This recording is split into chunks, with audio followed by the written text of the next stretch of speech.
ang 9th Sanggunian headed by Vice Mayor Marabi, na diri sa ato karon tubangan City Councilors Tortola tong Pagpakan, Councilors Ligaspi, Councilor Damasco, Councilor Brian Flores, Councilor Dindo Dinlayan, Councilor Aldiger, and diri sa tubangan atong City Health Office at the same time back Chairman Dr. Dennis Sanggalang, mga barangay officials, mga private organization, co-employees.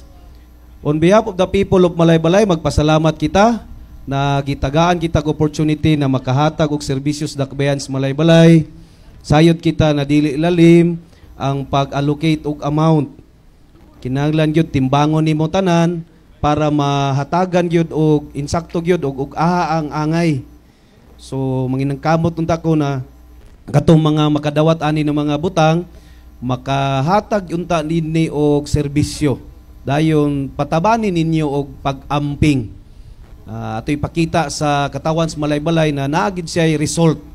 Kana lang, kabalo ko na mo deteriorate magid ni siya kay butang man pero kung mahimo mas magmulantod siya or moabot og 5 ka tuig o 7 ka tuig na dili kay siya hasol sa inyo mas maayo. Kay dili biya niingon na hatag niya ayahay na din ang tanan. Nabay component ani ang iyahang maintenance, ang iyahang gasolina ug uban pa. So I hope na inyong tagaan pod og budget. Okay? So sa city government kanigyod ang bus nato para ni sa tanan. Ang main gyud ani is rescue vehicle. Kay basig karon pa lang daan dagan ra bag request pero akong giingon na didto man ni sa opisina sa CDR naman sila guidelines. So kung may mo didto nato ipasa tanan mga request. So kung walay emergency so pwede siya magamit siguro sa lain na rason. Basta ma-schedule lang. Dayon I wish na ang mga driver ampingan ni nila na isip murag ilahang gamit kay para mas madaghan pa ang maserbisyuhan. Sa ato ang mga sa ato mobile clinic o sa atong emergency, thank you kayo Doc. I hope na makahatag yun dako gyud na serbisyo gyud sa dakbayan sa Malaybalay. Okay? So di na nato dugayon, magpasalamat pud kang Father na nag-bless sa ato ang mga sakyanan. So kana lang more to come. More to come pa para sa kaayuhan sa Malaybalay. Kana lang basta iagi lang natong proseso, na-request, i-deliberate nato sa sanggunian para magyapon sa kadaghanan. So thank you sanggunian members, taghatag pog suporta niini. Salamat po sa national government na naghatag kanang emergency PTB. Ug napot to'y private, di kalimot ako kanang green. Salamat congratulations sa mga opisina na natagaan, especially po sa ato ang Agrarian Reform Co-op. Daghang salamat, congratulations. Mabuhay ang Malaybalay. Once again, thank you so much, our City Mayor, Honorable J. Warren Pabiliaran. Now, to provide us with an overview of today's turnover, we now call on Ms. Juscora Arnere, Head of the City General Services Office, for the reading of the project profile. A round of applause, please.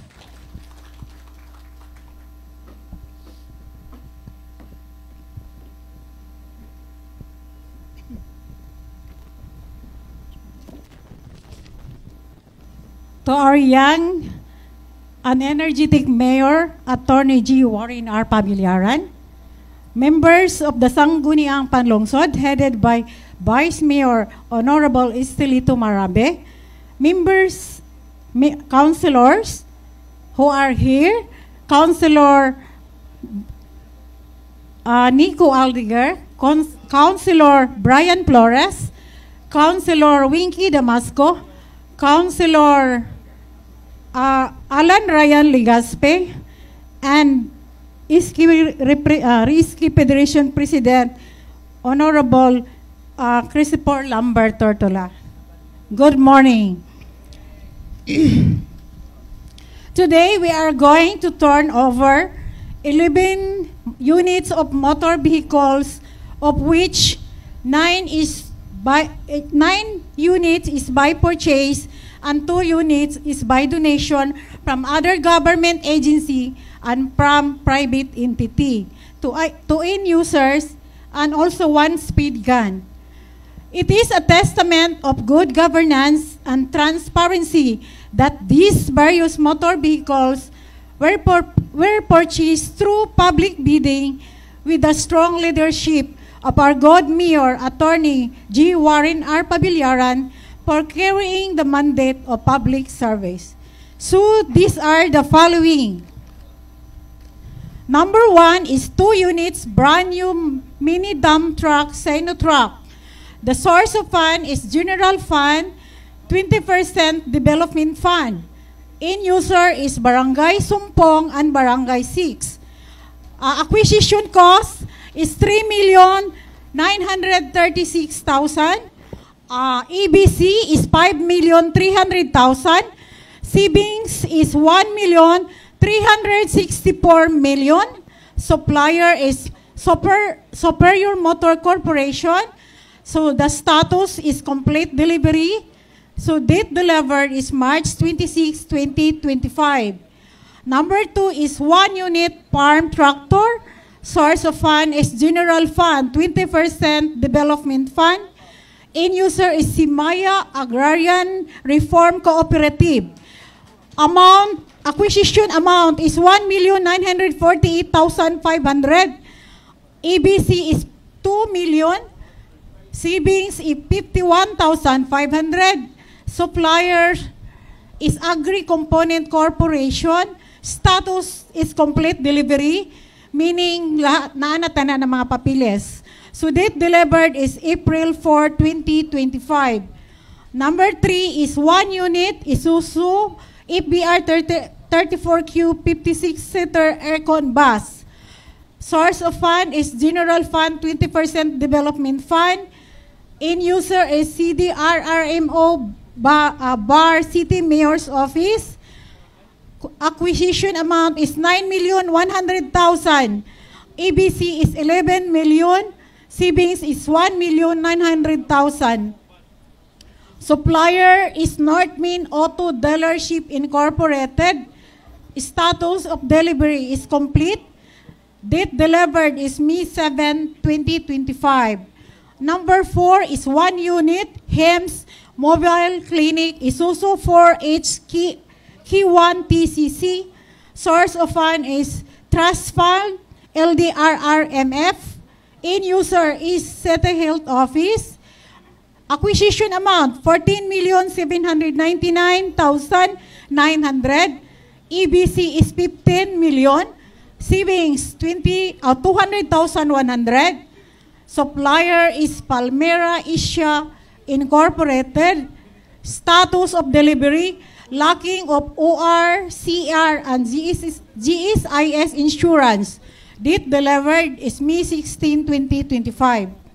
Number 5 is 2 units motorcycle Click 125i. Source of fund is EE Sidmo. End user Sidmo City Memorial Park and Slaughterhouse. Acquisition amount is 178,310. EBC is 250,000. Savings is 71,690. Supplier Bismarck Corporation. Status complete delivery. Delivered May 9, 2025. Number 6 is 1 unit speed gun LTI 2020 Trucam 2. Source of fund is General Fund LDRRMF. In user is TMC. Acquisition amount is 850,000. EBC is 850,000. Supplier is Dabcom Consumer Goods Trading.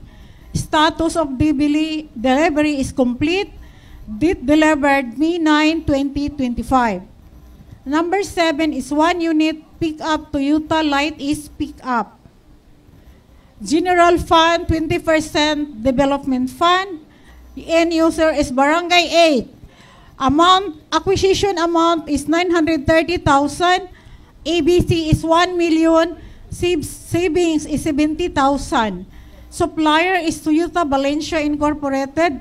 Complete delivery delivered on May 26, 2025. Number 8 is 1 unit pick-up Toyota Light Ace. General Fund, 20%. Development Fund. End user is Barangay 5. Amount acquisition is 930,000. ABC is 1 million. Savings is 70,000. Supplier is Toyota Valencia Incorporated. Status of delivery is complete. Date delivered is May 26, 2025. Another is the donated motor vehicle. 1 unit patient transport vehicle. Source is PCSO. End user is City Health Office. Another is 1 unit Bao motor vehicle 3-wheeler from IMCOR Corporation. End user is City Economic Enterprise City Mayors.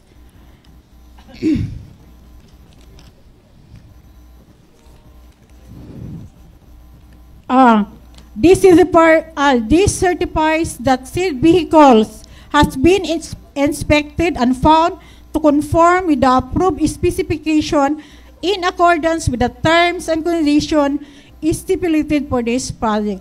It may now be occupied or used. Thank you.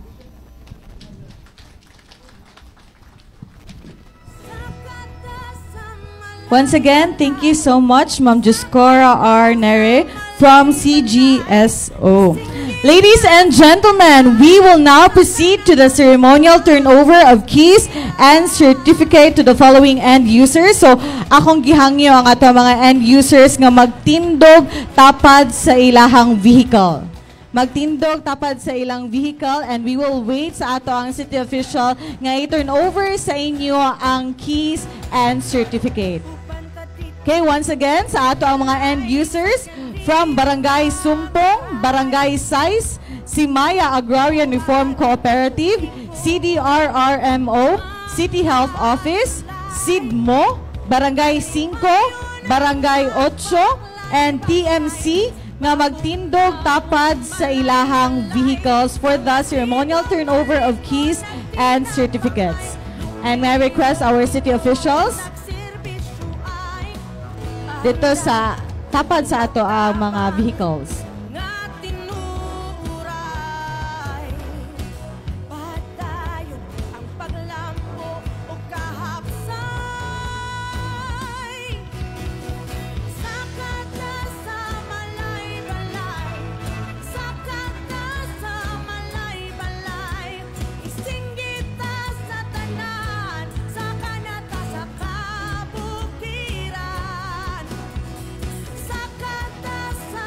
Starting off sa ato ang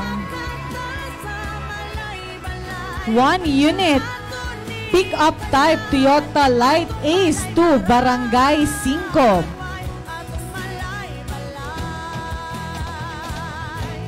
Headed by Honorable Romel Castilla. Congratulations, Barangay 5.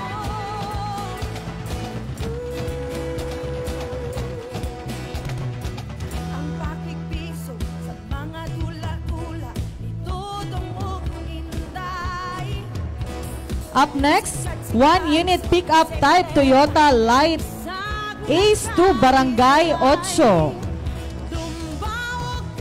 Headed by Honorable Julius Manghano. Congratulations, Barangay 8.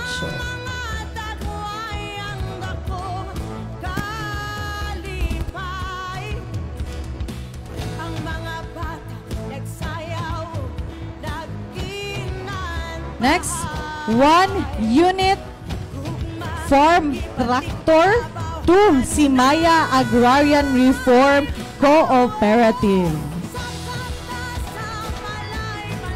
Congratulations, Simaya Agrarian Reform Cooperative.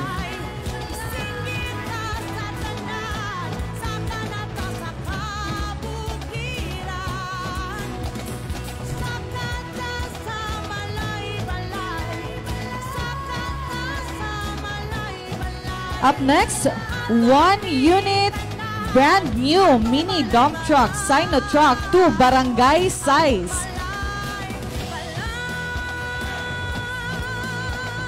headed by Honorable Dato Bagen Sikhalan.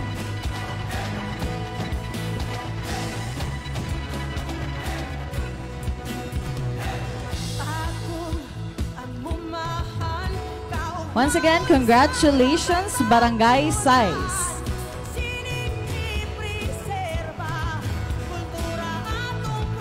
Up next, 1 unit brand new mini dump truck, Sinotrack to Barangay Sumpong, headed by Honorable Velimar Recarte.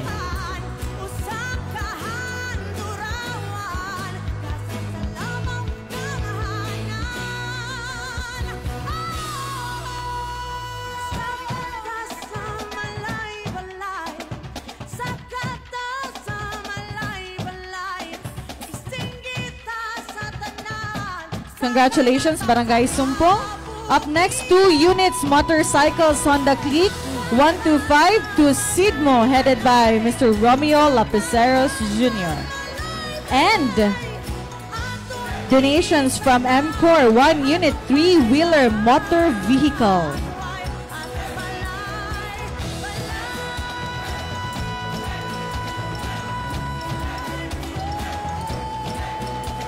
Up next,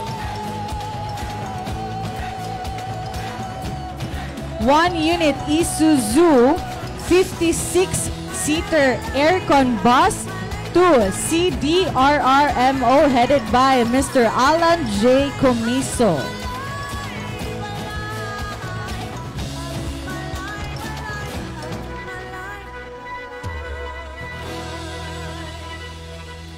Congratulations, CDRRMO.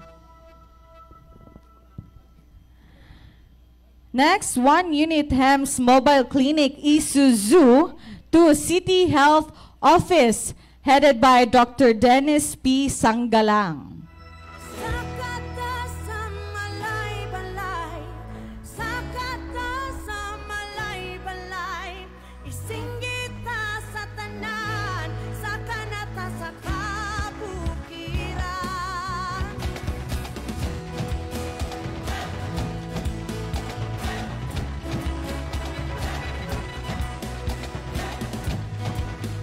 Once again, congratulations, City Health Office. Up next, 1 unit patient transport vehicle to City Health Office.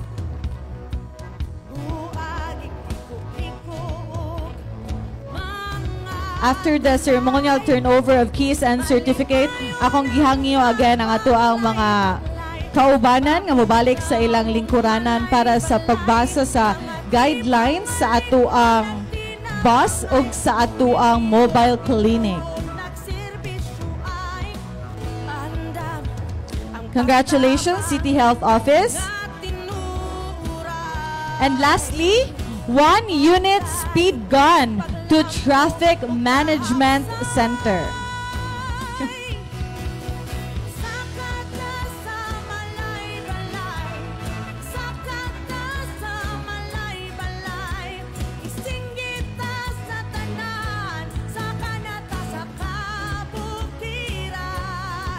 One unit speed gun to TMC. Once again, sa ato ang mga end users, balik lang ta sa ato ang mga lingkuranan for the reading of guidelines sa ato ang bus and sa ato ang mobile clinic.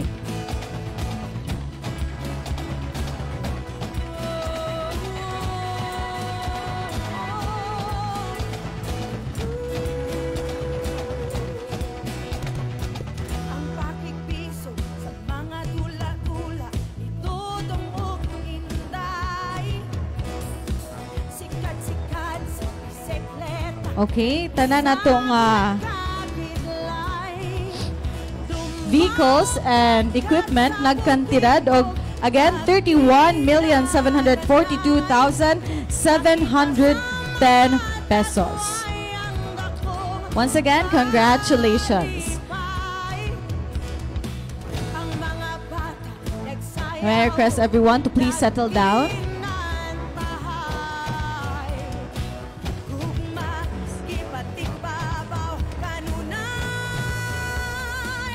To ensure that the vehicles and machinery are operated with care and compliance, here are the guidelines to be read by the CDRRMO Chief, Mr. Alan Comiso.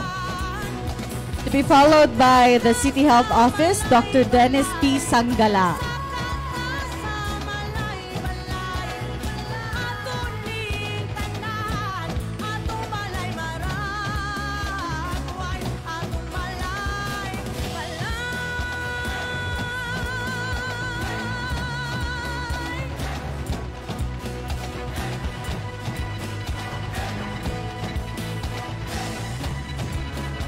Okay.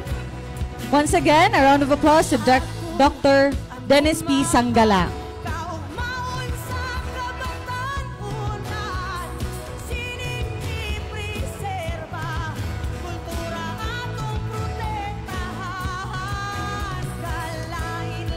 Hello, Mike.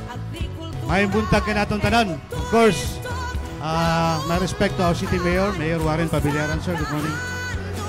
To our 9th Sangguniang Panglungsod, headed of course by the Honorable Vice Mayor Estelito Marabe, and of course members atong Sangguniang Panglungsod, the Honorable City Councilor Nico Aldeguer, Honorable City Councilor Dindo Dinlayan, Honorable City Councilor Brian Nelson Flores, Honorable City Councilor Erwin Winky Damasco, and Honorable City Councilor Ryan Manoy Ligaspi, and of course, our SK Federation President, the Honorable City Councilor Christopher Lambert Tortola. Sir, good morning. Kanatong tanan, may buntag. So, ako na lang siguro usahon, Jade, no? The crafted guidelines for the use of our mobile clinic, and at the same time, magpasalamat. Okay? So, this is the Malaybalay City Health Emergency Management Mobile Clinic, no?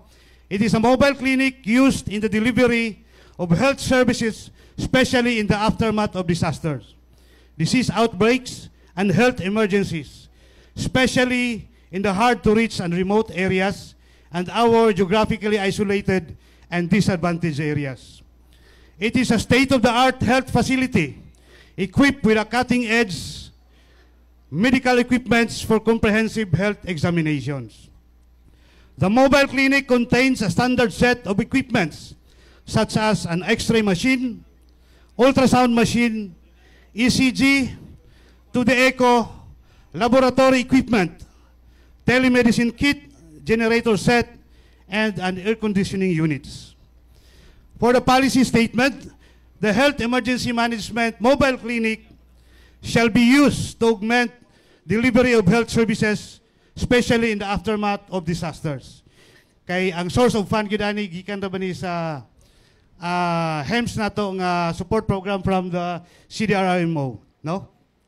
During disease outbreaks and other health emergencies. Second, the mobile clinic shall be manned by a competent, trained medical team like doctors, nurses, our medtechs and our radtechs, and the allied health professionals. Third, focus on ensuring quality, safety, and accessibility of healthcare services adhering to the specifics of the Department of Health standards. Fourth, it shall also operate for any health-related activities on scheduled basis like dugang hatod serbisyo sa barangay, medical missions, of course, with the approval of the City Health Office and our local Chief Executive. Lastly, for data management and privacy, all patient records must be kept with confidentiality and stored securely. Monthly reports of activities and accomplishment shall be reported to the City Health Office. So these guidelines will be formally submitted, or it will be enhanced. No, kay kagabi raman amo ni gibuhat as a general guidelines, but if there are any additional or amendments for these guidelines, among isubmit sa legal office, no, para ma-formalize yun. So I will just take this opportunity, kay na naman ko diri, to thank the city government of Malaybalay from the City Health Office family. Mayor, salamat kayo sa dakong suporta gyud nga imong gihatag sa City Health Office, of course, together with the 9th Sangguniang Panglungsod. And thank you also CDRMO, Sir Alan Comiso, kay kanunay gyud nga na ang iyang suporta sa amo ang mga programa. These units nga nadugang sa amo no, ang atong patient transport vehicle, ang atong HEMS mobile clinic, this will augment, as I have said, the delivery of services labi na gyud sa katong mga lagyo nato nga mga barangays, no? Almost makumpleto na gid nato ang ato mga health services, no? Naman tay dental bus during hatod serbisyo this time with all the equipments nga naa sa ato ang mobile clinic, ang katong mga patients nato nga naa sa lagyo, no? Dili makaya nga mag-adto pa sa main city health office just for the laboratory and x-ray. Pwede na nga mabuhat dito sa ilahang mga barangays, no? Ato kining palisensyahan sa Department of Health kay it is an extension man sa atong laboratory together with our x-ray facility, and we will be sending also our staff for trainings, no, especially sa ato ang ultrasound ug sa atong to the echo, no. Ako nag-instruksyonan ng si Sir Sunny Manuel to coordinate with the institutions from Davao City kay na sila training para niini para ma-train nato ang personnel. And of course, kini nga mga units, no, pinaagi niini mapaduol na gid nato ang ato ang serbisyo sa katawhan, labi na ang serbisyong medical, no. And I hope nga pinaagi niini mabati gyud sa katawhan sa Malaybalay nga aduna kitay tinuuray nga gobyerno, no, nga ihatod na gyud sa ilahang tugkaran ang mga different services sa ato ang local government unit. Daghang kayo salamat ug maayong buntag kanaton tanan. Thank you so much, Dr. Dennis Sangalang. Up next, Mr. Alan J. Comiso from CDRMO. A round of applause, please. Thank you, Ma'am Rhea. Akong pagtahod, pagyukbo sa itong halandong Mayor J. Warren Pabilyaran, atong sanggunian, headed by Honorable Estelito Litoy Marabe, o atong mga konsyal na naadiri karon. May buntag sa inyo, sir. Sa tanan bisita nga naadiri karon, kauban akong trabaho sa syudad sa Balay-Balay o sa panggoberno. Mao kaning gidraft nga guidelines to utilize the CDRRMO Mass Transport Rescue Vehicle of the City Government of Balay. Purpose to ensure the proper, efficient, and accountable use of mass transport rescue vehicle operated by the City Disaster Risk Reduction and Management Office. Scope: these guidelines apply to all officials, employees, authorized personnel, and clients of the City Government of Malaybalay who intend to utilize the CDRRMO Mass Transport Rescue Vehicle. Atong general policies as drafted sa atong legal office, submission of requests. A written request must be addressed to local chief executive using the official CDRMO request form coming from our office.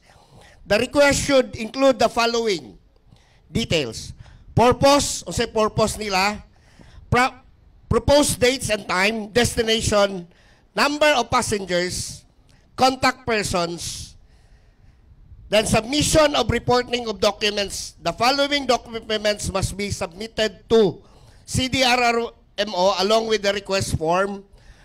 Letter of request duly approved by the LCE.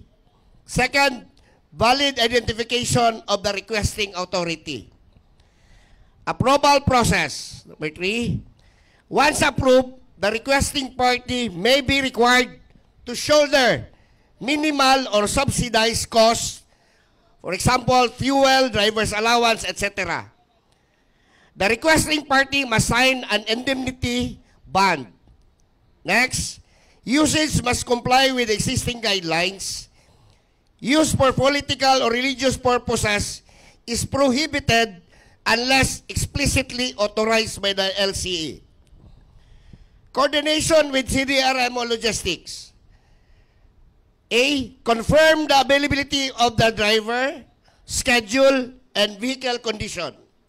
Second, ensure all safety measures are in place, including but not limited to presence of a first aid kit, naagi one trained responder on board together with the driver. a complete and updated passengers list. Cancellation of policy. Any approved request may be canceled at any time if the vehicle is urgently needed for disaster emergency response or evacuation operation due to weather disturbance or similar situation. Number 6, permissible utilization purposes. The vehicle may be utilized only for the following. A, disaster risk reduction management training activities. B, official activities of the city government of Malaybalay. C, other activities deemed necessary and similar in nature as determined by the CDRMO and approved by the LCA.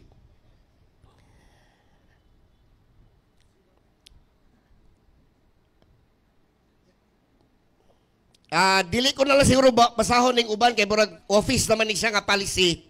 Ang amo lang ani is katulang siya nga importante kaayo nga kinahanglan mahibalan sa katawhan nga ang bus dili ingon nga maski kinsa lang pwede maghulam. It must be DRRM related or city government nga activities nga kinahanglan mo lang. Mo lang siguro ako ipabot, Mayor, ang nag-draft ani nga kuan atong legal officer, Attorney Julius Barroso. Taas magud yang gibuhat.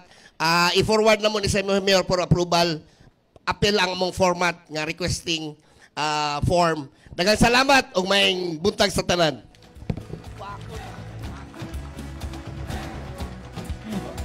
Once again, thank you so much, Sir Alan J. Comiso.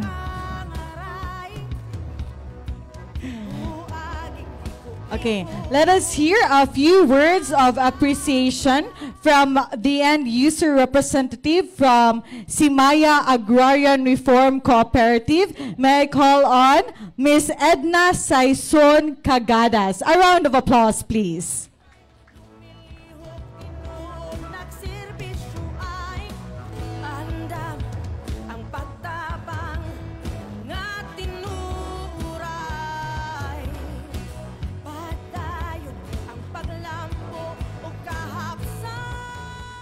Isip pagtahod sa atong mga halangdong opisyal sa atong City of Malaybalay, sa atong Ski Federation, Sir Lambert Tortola, sa atong City Councilor, Sir Ryan Alan Ligaspi, sa atong City Councilor, Honorable Winky Damasco, sa atong City Councilor, si Honorable Brian Flores, sa atong City Councilors, Honorable Dindo Dinlayan, sa atong City Councilor, Honorable Nico Aldiger, o sa atong head sa atong City Health Department, Sir Dennis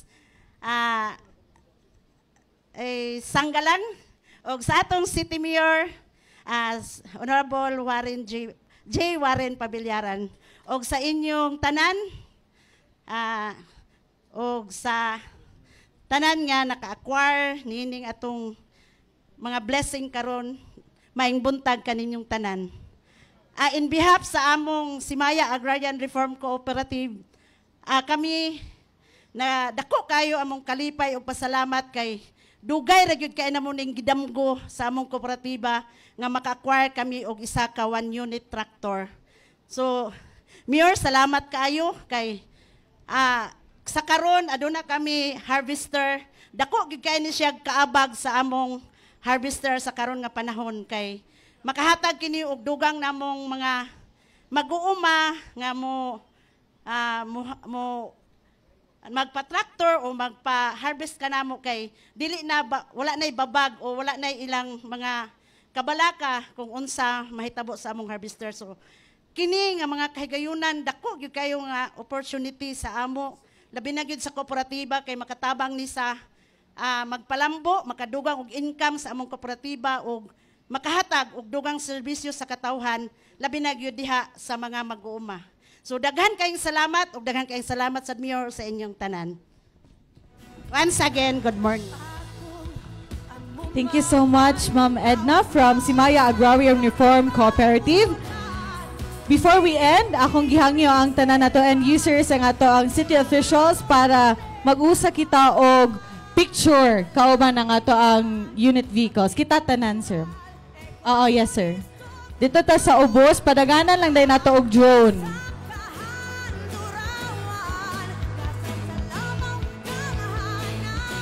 I would like to acknowledge Honorable Cromwell Kiril Dinlayan.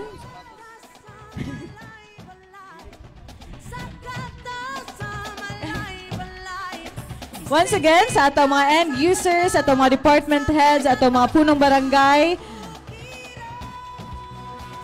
let's have a photo opportunity before we end our program.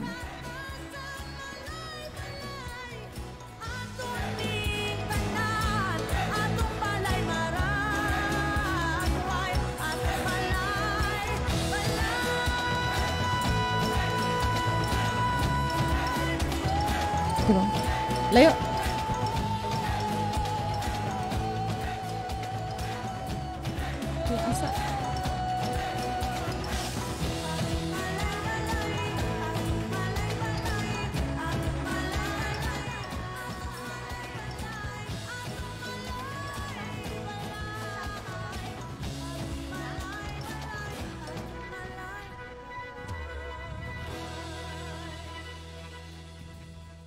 Okay, tapok lang tagamay.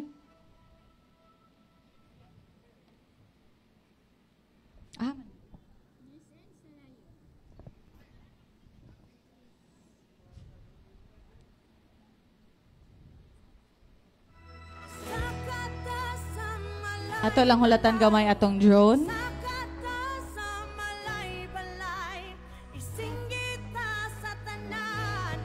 Gamay lang jud kaayo mga ma'am sir. Galupad na gid siya. Once again, may these vehicles and machinery serve their purpose and bring about more efficient service to our constituents. Daghang salamat and let's continue working together for a cleaner, healthier, and more progressive Malaybalay. Sakata Malaybalay.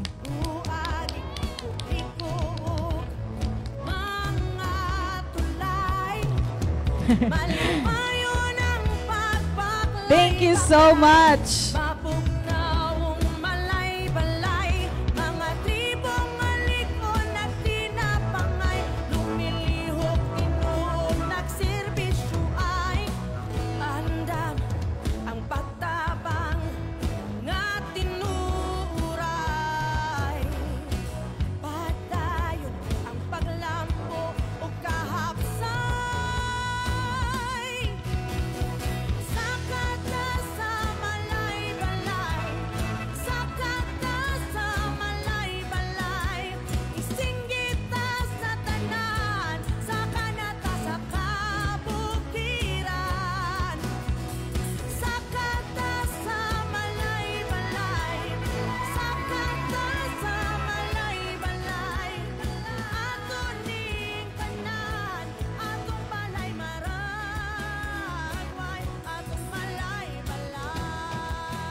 Para sa mga yabi o sa